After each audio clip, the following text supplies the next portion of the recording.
Ah, Buenas tardes, doctora. Nosotros somos el equipo 9 y vamos a exponer mi compañera Luisa Fernanda, mi compañera Tania Castro y yo, Alejandra Salomón, acerca de las hernias de disco.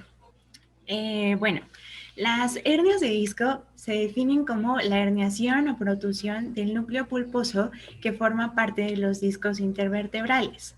Esta patología suele condicionar fibrosis por el desarrollo excesivo de tejido conjuntivo fibroso alrededor del disco intervertebral.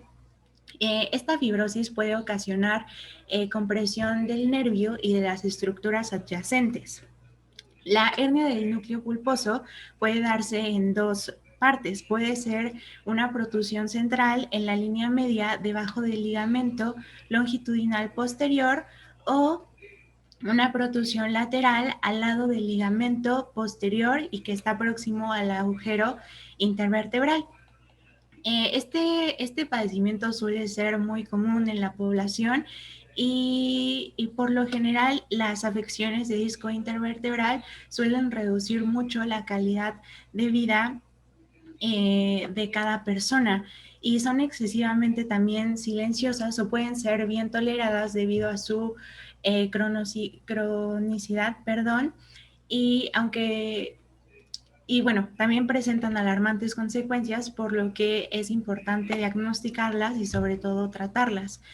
Y bueno, antes de adentrarnos bien al tema, debemos conocer un poco de la anatomía de la columna vertebral y específicamente de las cervicales, de las lumbares y por supuesto de los discos intervertebrales, que es donde se van a dar más comúnmente estas hernias de disco. La columna vertebral, también conocida como raquis, está constituida por piezas óseas superpuestas, que se conocen como vértebras, de las cuales tenemos de 33 a 34.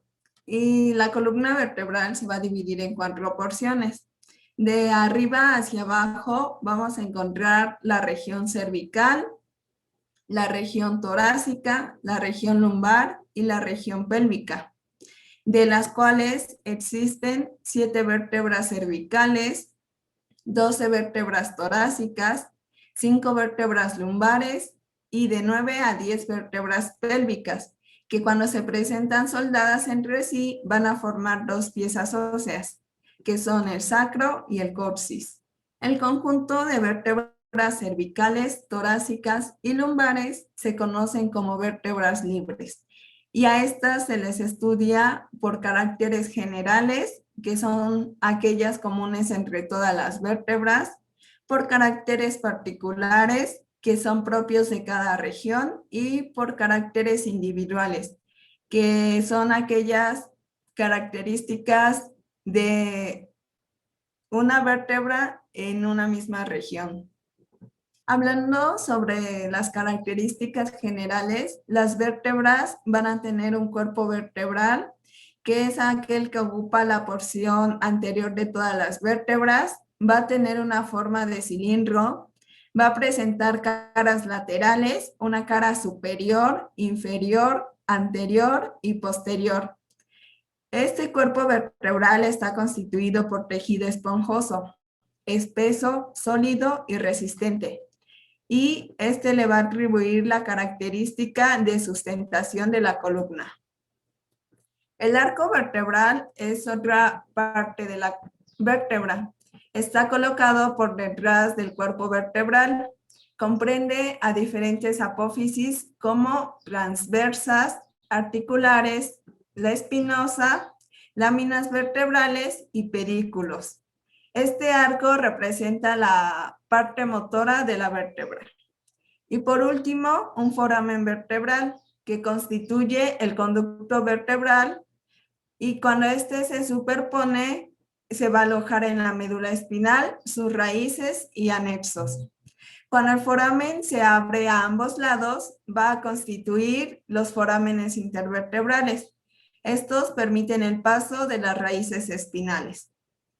Y hablando sobre la posición de la vértebra, el cuerpo se encuentra hacia adelante y la incisura menos profunda de los pedículos del arco se encontrarán hacia arriba. Las vértebras cervicales y torácicas se encuentran hacia arriba de las apófisis articulares que van a mirar hacia atrás. Y para las vértebras lumbares van a mirar hacia atrás y medialmente. A continuación se hablarán de las características particulares de cada región.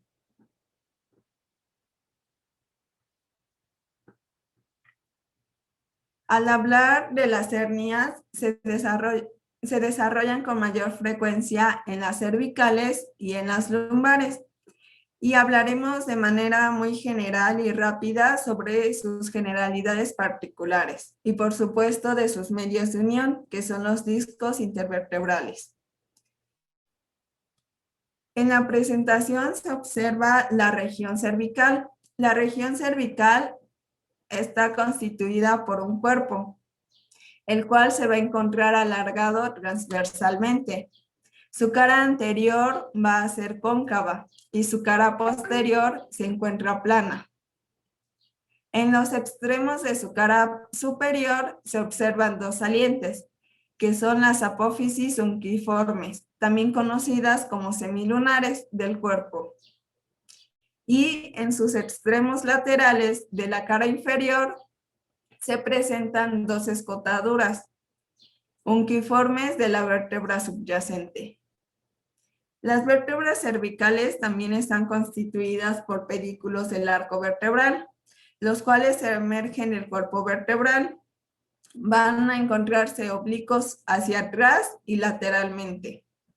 Su cara lateral presenta un canal vertical que constituye la pared del foramen transverso y por aquí pasa la arteria vertebral y su cara medial que se encarga de delimitar el foramen vertebral. También está constituido por láminas, las cuales van a tener una forma cuadrilátera. Se van a encontrar más largas que anchas y en una posición de abajo hacia atrás. Su cara anterior está inclinada hacia adelante y su cara posterior está orientada en sentido inverso. Va a presentar dos bordes, uno superior y el otro inferior. Y sus extremos posteriores van a constituir la apófisis espinosa. Y su extremo anterior y lateral sostienen los procesos articulares. Presentan apófisis espinosas, las cuales se encontrarán prismáticas y triangulares, inclinadas hacia abajo y hacia atrás. Sus caras laterales van a formar el borde superior y su cara inferior representa un canal en el borde superior de la apófisis subyacente. Otra apófisis que presenta es la transversa, las cuales se encuentran situadas delante de la apófisis articular y de los pedículos. Van a presentar dos raíces, una anterior, la cual se encarga de unir el cuerpo por delante y lateral a la implantación del pedículo, y otra posterior, que se implanta lateralmente a la columna de la apófisis articular y por delante del pedículo. La unión de estas dos raíces y la cara anterior del pedículo y la porción lateral del cuerpo van a delimitar al foramen transverso. En este foramen va a pasar una arteria, que es la arteria vertebral, las venas vertebrales y el nervio vertebral. Otra apófisis que forma parte de las cervicales son las unquiformes, que son las más comunes de estas vértebras. Su cara medial se van a continuar con la cara superior del cuerpo y estas se relacionan con el disco intervertebral. Y su cara lateral es rugosa y se relaciona con la arteria vertebral. La base de esta apófisis se va a implantar en el cuerpo y su borde superior se va a encontrar convexo de adelante hacia atrás. Por último, la apófisis que forma parte de las cervicales son las articulares, las cuales se encuentran en el macizo apofisario, al que se conecta la lámina, el pedículo y la apófisis transversa. Van a presentar dos carillas articulares, una superior que se encuentra hacia atrás arriba y medial, y una inferior que se encuentra hacia abajo y hacia adelante. Y la última estructura es el foramen vertebral, el cual es muy amplio, tiene una base triangular, su diámetro transverso es casi el doble de su diámetro anteroposterior. Y por último, la forma de estas vértebras se adapta según a su movilidad. A continuación seguiremos hablando sobre las demás regiones. Bueno, a continuación hablaremos acerca de las generalidades particulares de las lumbares. Estas vértebras son sólidas y son móviles al mismo tiempo. Su cuerpo suele ser muy voluminoso y su diámetro transversal es mayor que el anteroposterior. Bueno, sus pedículos emergen de los ángulos posteros superiores del cuerpo y se dirigen de adelante hacia atrás. Suelen ser cortos y horizontales. También tienen una incisura inferior que está mucho más marcada que la superior. Las láminas de estas son gruesas y son cuadriláteras. Suelen ser más altas que anchas y también son oblicuas de arriba hacia abajo y de adelante hacia atrás. Las apófisis espinosas, perdón, la apófisis espinosa de esta es cuadrilátera y es robusta y se dirige en sentido horizontal hacia atrás, y también sus caras laterales suelen ser sagitales y también rugosas. Las apófisis costales son abultadas y son transversales y se desprenden a la mitad de la altura del pedículo. Semejan también a los procesos costales de las vértebras superiores o inferiores de los otros niveles. Las apófisis articulares se distinguen las superiores y están situadas detrás y por encima de la apófisis costal y que están orientadas también hacia atrás y medialmente. Las inferiores son cilindroides y son convexas, orientadas en sentido lateral y ligeramente hacia adelante. Su foramen vertebral es triangular de los lados y es relativamente pequeño, pues a partir de la segunda vértebra solo contienen a las raíces contienen las raíces espinales inferiores y a sus envolturas. En las vértebras lumbares también podemos encontrar las apófisis mamilares, y que hay una de cada lado y están situadas intermedialmente a la raíz de las apófisis articulares superiores. Bueno, también se encuentran las apófisis accesorias. Estas son en algunas veces inconstantes y que se hallan detrás de la raíz de cada una de las apófisis transversas. Bueno, ahora veremos un poco acerca de las articulaciones de las vértebras, y en general cada una de estas están unidas entre sí a nivel de sus cuerpos y de sus apófisis articulares, donde se ponen en contacto unas con otras. Estas se encuentran unidas a nivel de las láminas, pero no tienen contacto. En específico, estas articulaciones pertenecen al grupo de las articulaciones cartilaginosas y a un subgrupo de las sínfisis intervertebrales. Y por supuesto, estos son los discos intervertebrales y un estuche fibroso que está reforzado por delante y por detrás mediante los ligamentos longitudinales anterior y posterior. Bueno, los discos intervertebrales se comportan como ligamentos interóseos y tienen forma de lente biconvexa. Sus caras superior e inferior se adhieren a las caras de las vértebras que unen, y su altura suele ser variable. Se dice que a partir de la séptima vértebra torácica y hacia abajo, en general las vértebras junto con sus discos empiezan a crecer, llegando al nivel máximo, que son las lumbares. Bueno, la estructura de los discos intervertebrales se halla formado por dos porciones. Una porción que es periférica y que es la fibrosa, y la otra es una porción central y que esta suele ser más blanda y gelatinosa. La porción periférica es dura y es elástica y forma una especie de anillo adaptado a las superficies, denominado anillo fibroso, como se puede ver en la diapositiva. Las haces fibrosas ayudan a la columna a extenderse y a flexionarse. Son elásticas en la edad joven, pero conforme va avanzando la edad suelen a esclerosarse. Por último, la porción central de estas está formada por un centro blando y gelatinoso, como lo mencioné antes, y que es el núcleo pulposo. Este se halla algo más cerca de la circunferencia posterior y suele ser de un color transparente, opalino y que es depresible en las personas jóvenes. Pero con la edad, nuevamente, este se torna amarillento, seco y duro, por lo cual disminuye la flexibilidad de la columna. Esta involución es favorecida por la escasa vascularización de los centros del disco.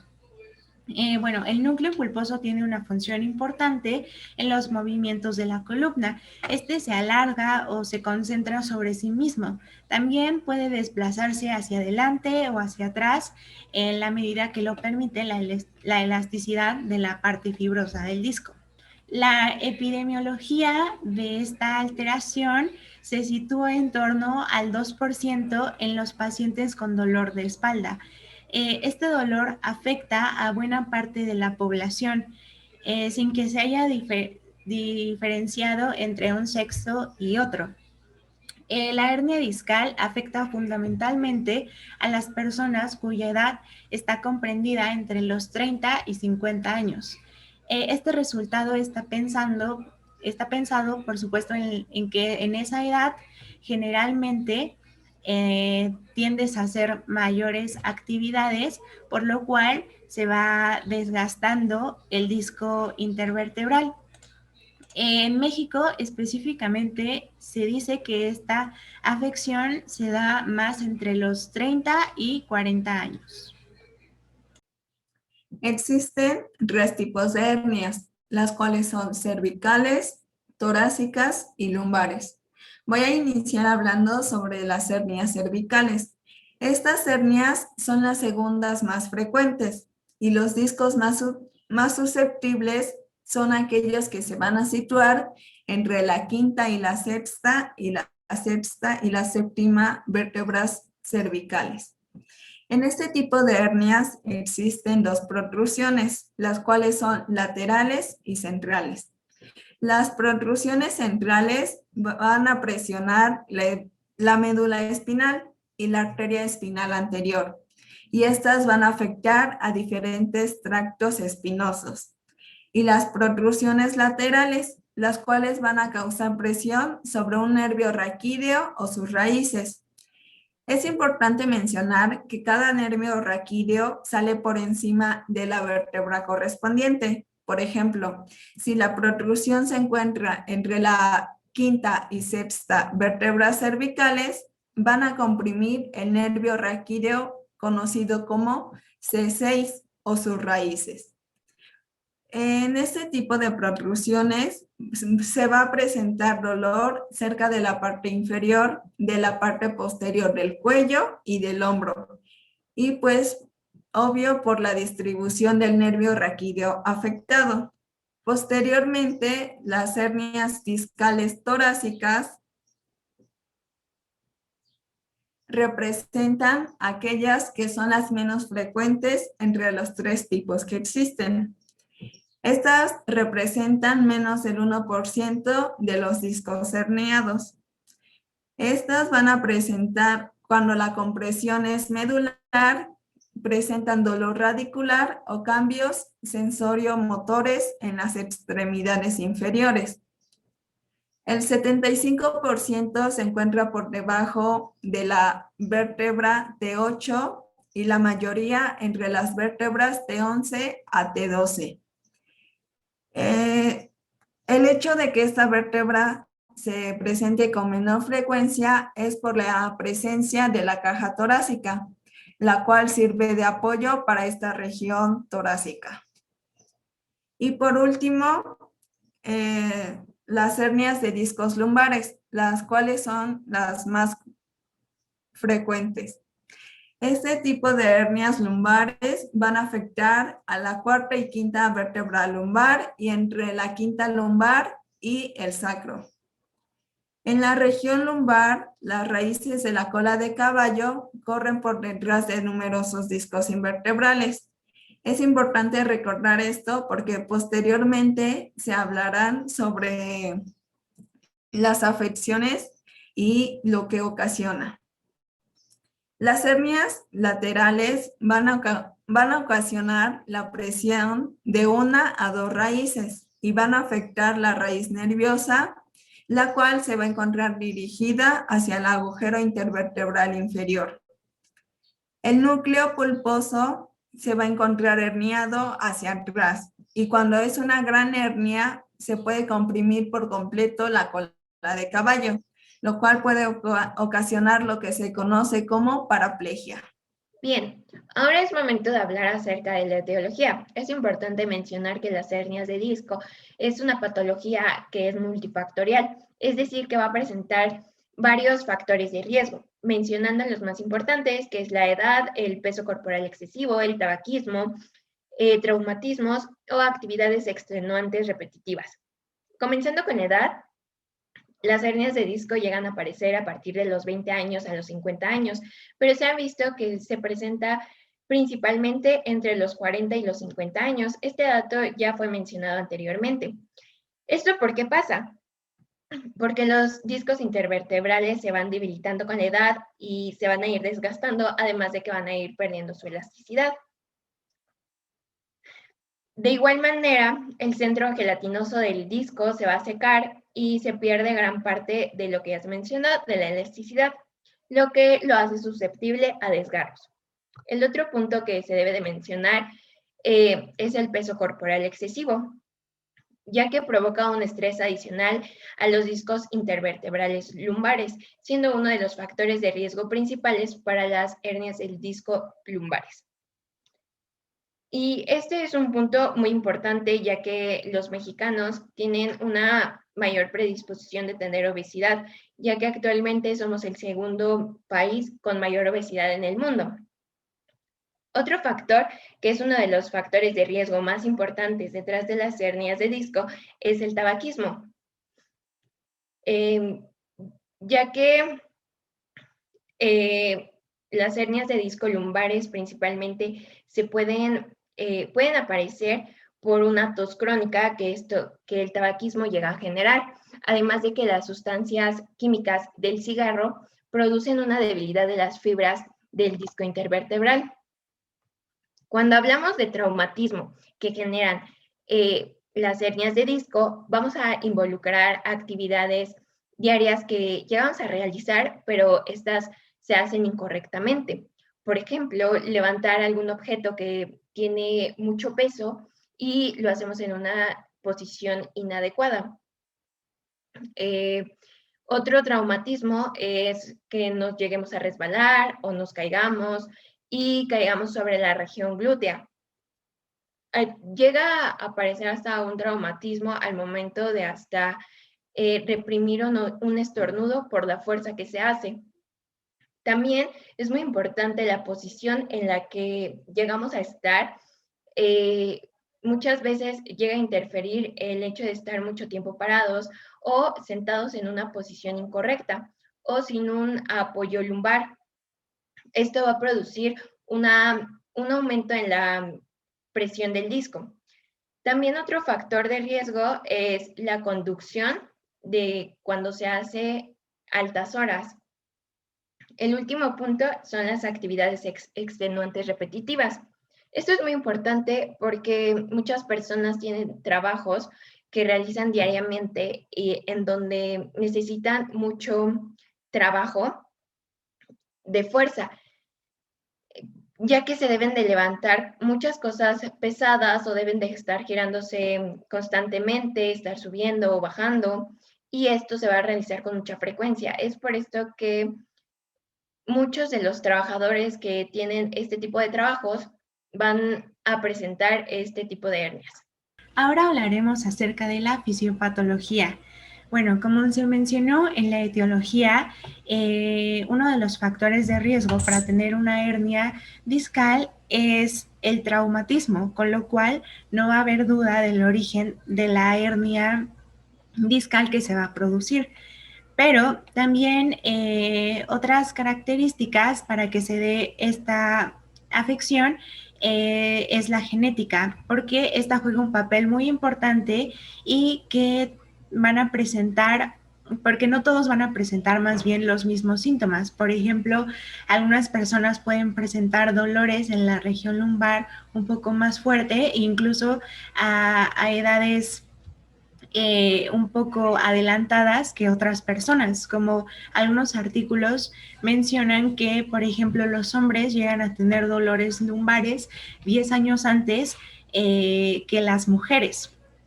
Y bueno, también gracias a la edad, el núcleo pulposo pierde la capacidad de retener agua, como se mencionaba antes, y también sufre un deterioro en sus proteoglicanos, perdón, y lo que la deja más susceptible a tener una función insuficiente en su estructura y en sus funciones mecánicas. Pero no solamente eso, en esta época también se ha comprobado que las malas posturas y pasar tantas horas sentada pasivamente afecta las funciones motoras de los discos intervertebrales. Por funciones motoras y mecánicas también me refiero a la pérdida de función de las partes en general de las vértebras, junto con el disco intervertebral. Como se mencionaba, la anatomía, la porción inferior de una vértebra, el disco intervertebral y la porción superior de la vértebra inferior, cuando nosotros activamos nuestros músculos intraespinosos, las articulaciones van a tener un movimiento de amplitud y flexión que nos permitirá movernos sin toda la presión en el disco, sino que va a estar repartida en el cuerpo de las vértebras. Pero cuando se pierde el apoyo del disco por la edad, por trauma, por las malas posturas, etcétera, y todo lo que se dijo en la etiología,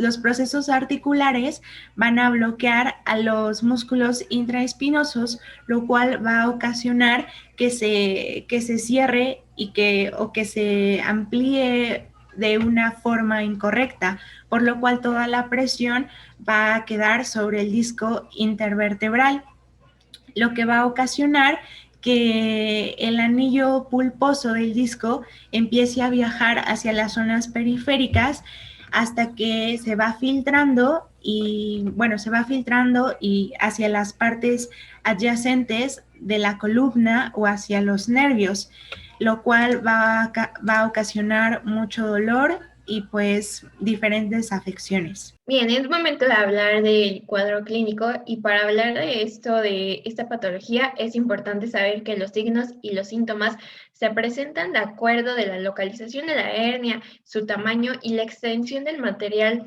de disco herniado. Y estos se van a localizar en el área del cuerpo inervada, por lo que van a presentar manifestaciones motoras, es decir, que van a estar involucrados los músculos y manifestaciones sensitivas. Las principales manifestaciones que se presentan en esta patología es dolor, parestesia, debilidad muscular y falta de sensibilidad. Para entender mejor lo antes mencionado, que dependiendo de la raíz nerviosa involucrada en la hernia de disco, van a ser las manifestaciones y principalmente en qué lugar se van a presentar estas, es importante recordar un poquito de lo que ya se vio anteriormente, que nuestra columna vertebral está conformada de 33 a 34 vértebras, dependiendo de la región en la que se encuentre, ya sean cervicales, torácicas, lumbares, sacras y coxígeas. Dentro de ella va a estar la médula espinal, de donde van a salir los 31 pares de nervios espinales que van a atravesar los forámenes intervertebrales. Estos van a estar asociados con las regiones de la columna vertebral, como vemos en la imagen. Es decir, que vamos a tener 8 nervios espinales cervicales, que son los de verde, que a pesar de que tenemos únicamente 7 vértebras cervicales, va a haber 8 nervios. Esto es porque el nervio C8 pasa por debajo de la vértebra C7. Tenemos 12 nervios torácicos que son de color azul, los 5 lumbares que están en color morado y los 5 sacros y el coxígeo. Ya que hablamos de esto, vamos a poder hablar de los dermatomas. Ahora nos centramos en la otra imagen, que son el área de la piel inervada por una raíz o nervio dorsal de la médula espinal. Bueno, esto lo mencionamos para entender mejor y porque, como se comentó en la diapositiva anterior, los síntomas y los signos se van a presentar en el área inervada de la raíz nerviosa. En la imagen derecha vemos los dermatomas que tenemos según de los nervios espinales que presentamos. Ahora bien, hablando de cada tipo de hernia, para las hernias de disco cervicales, las raíces nerviosas principalmente afectadas van a ser de la C5 a la C8, por lo que, como vemos en la imagen, las áreas afectadas van a ser la parte del cuello, el hombro, las paredes laterales de los miembros superiores y las manos. En el siguiente nivel tenemos a las raíces nerviosas torácicas, por lo que estas son parte de las hernias discales torácicas. Las raíces nerviosas afectadas en este tipo de hernias va a ser la T8 y principalmente la T11 y la T12. Por lo que más se caracteriza en estas, que a pesar de que no son como muy comunes, como ya fue mencionado, va a ser el dolor en la espalda media.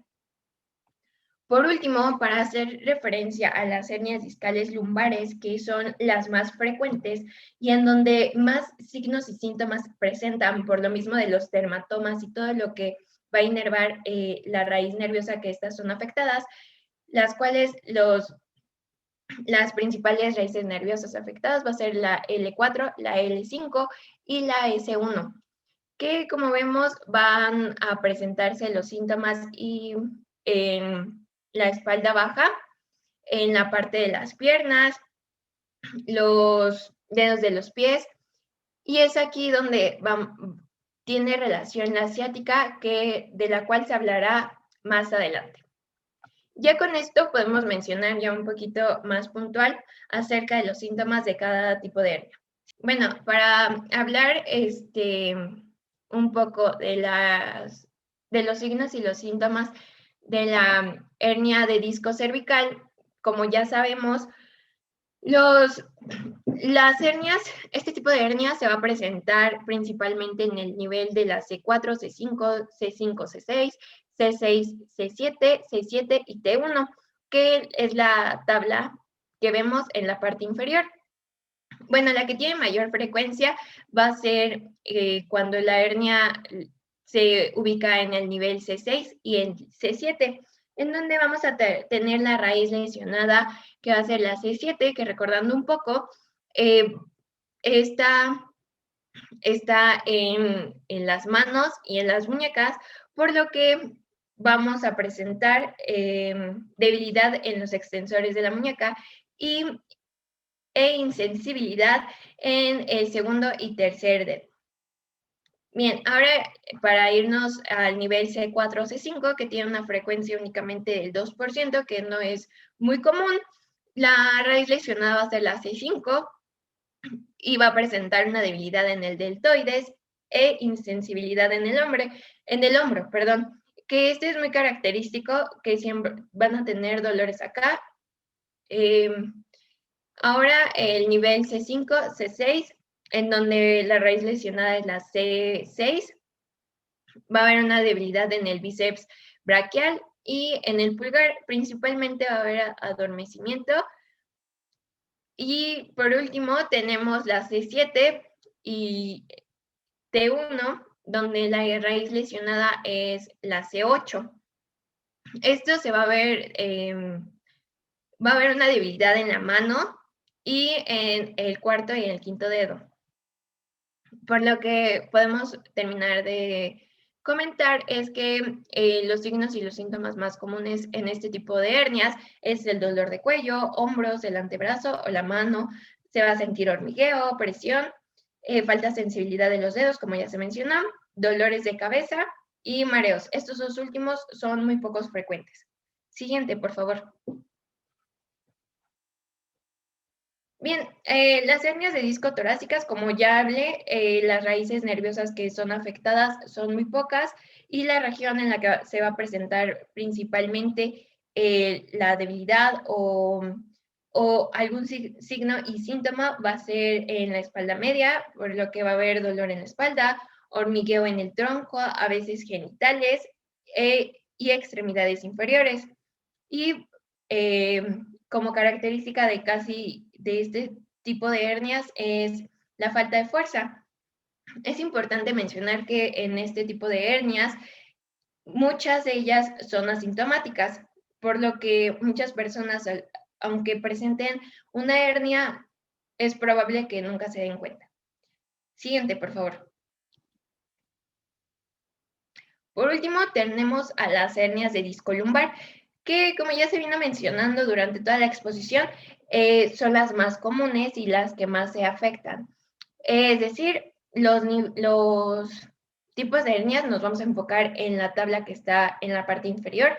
Tenemos que principalmente se va afectada el nivel L5, S1, son en el nivel donde más se van a presentar este tipo de hernias y se va a lesionar principalmente la raíz S1, en donde va a haber debilidad del gastrocnemio e insensibilidad en el pie.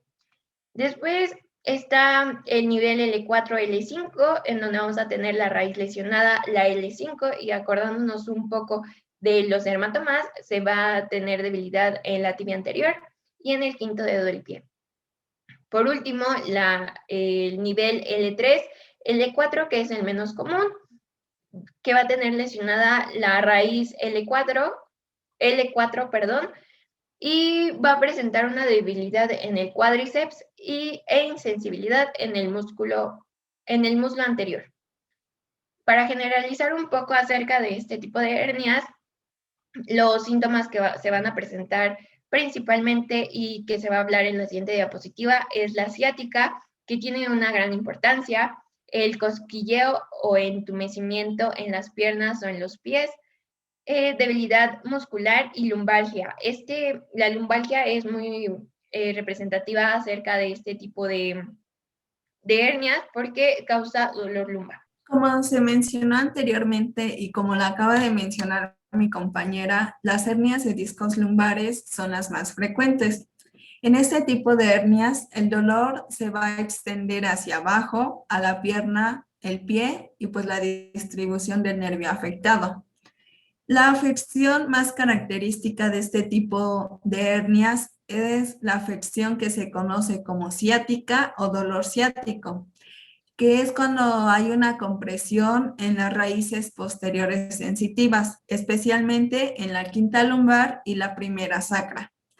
El dolor se va a extender en la parte inferior de la región lumbar y en la cara externa de la pierna. Y por supuesto se va a irradiar a la planta del pie, como se puede observar en la imagen. Es importante recordar que cuando se presentan dolores intensos, se puede producir parestesia o pérdida sensitiva real. Hablando sobre la misma afección, es importante mencionar que cuando se afecta la raíz motora de la quinta lumbar, habrá presión de las raíces motoras anteriores y causarán debilidad muscular. Específicamente, se debilitará la dorsiflexión del tobillo. Y cuando la presión es sobre la primera raíz motora sacra, va a causar debilidad en la flexión plantar, donde lo que se conoce como reflejo aquiliano puede estar disminuido o ausente. También puede presentarse una protrusión grande de la localización central y eso puede ocasionar dolor bilateral y debilidad muscular en ambas piernas. y a veces se puede presentar una retención de grado agudo de orina. Para diagnosticar una hernia discal se utilizan diferentes puntos. Uno de ellos es la anamnesis, o bien conocida como la historia clínica, en donde se le va a preguntar al paciente sus datos más importantes, la edad, peso, talla, actividades diarias que realiza, el por qué está ahí, si toma algún medicamento. Y pues si empieza a decir eso, pues empezar a preguntar acerca de los factores de riesgo que fueron mencionados en la parte de etiología. La otra parte es la exploración física, que se usa principalmente para ubicar el sitio de dolor que tiene el paciente y así poder llegar a una conclusión. Y es aquí donde puede entrar el test de elevación de la pierna recta. ¿Esto cómo se hace? Se va a realizar con el paciente en posición de cúbito supino, y se le va a ir levantando poco a poco la pierna. Al llegar a los 90 grados, se dice que está en una condición normal el paciente y no tiene esta patología. Sin embargo, si comienza a sentir molestias o dolor al levantar la pierna a los 60 grados o menos de los 60 grados, va a ser una prueba positiva de este tipo de patología. Por último, tenemos al estudio de imágenes, principalmente la imagen por resonancia magnética, el cual es el principal método para detectar hernias discales, principalmente las lumbares. De esto se va a hablar en la siguiente diapositiva.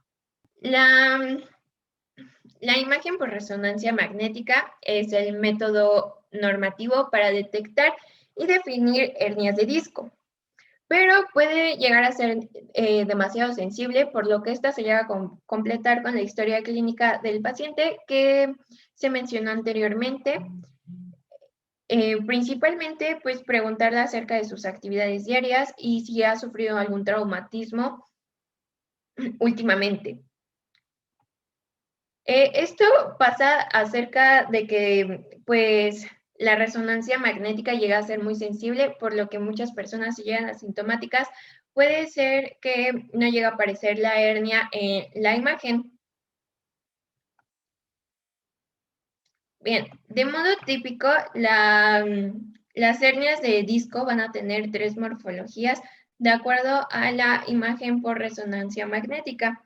La primera vamos a tener la protrusión, que es la protuberancia general de la mitad posterior del disco, que surge junto con la degeneración de la estructura del disco y el proceso de envejecimiento normal.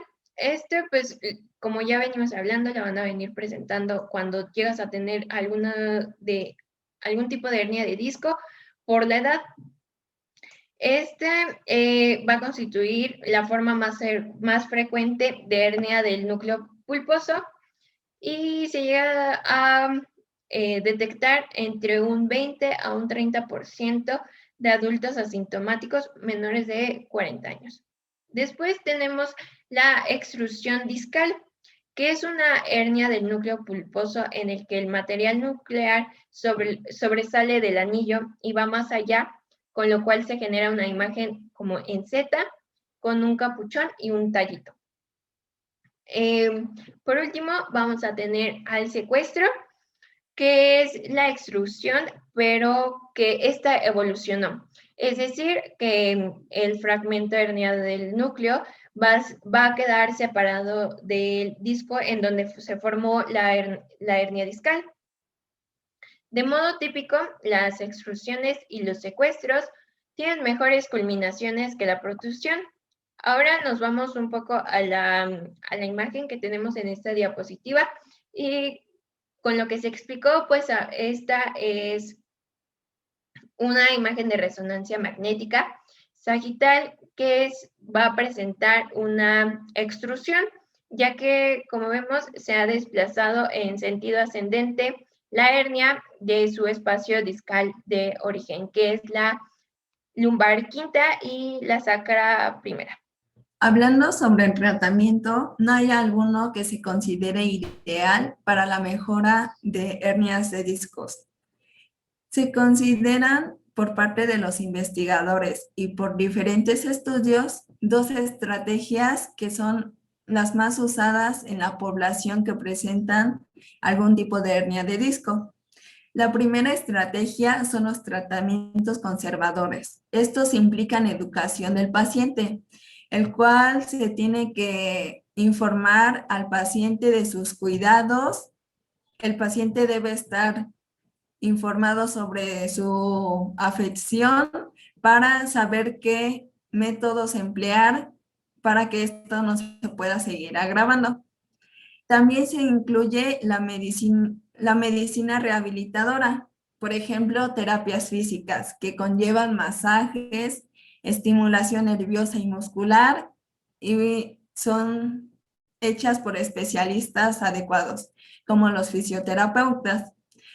La rehabilitación con los ejercicios supervisados van a lograr prevenir la debilidad y mejorarán la falta de movilidad y sintomatología.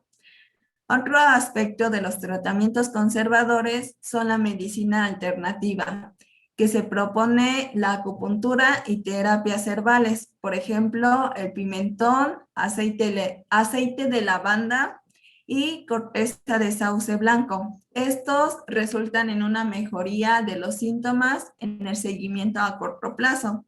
Pero es importante recalcar que no son una solución al problema, solo se recomiendan como adyuvantes terapéuticos.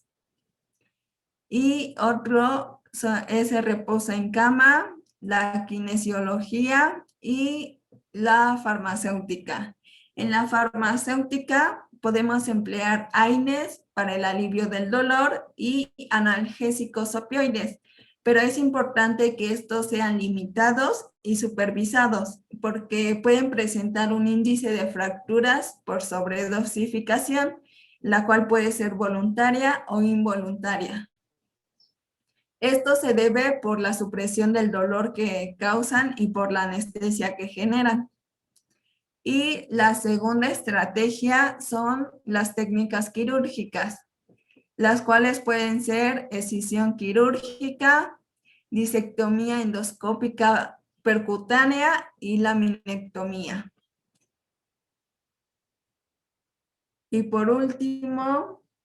Bueno, estas son nuestras referencias. Gracias por su atención y por su tiempo.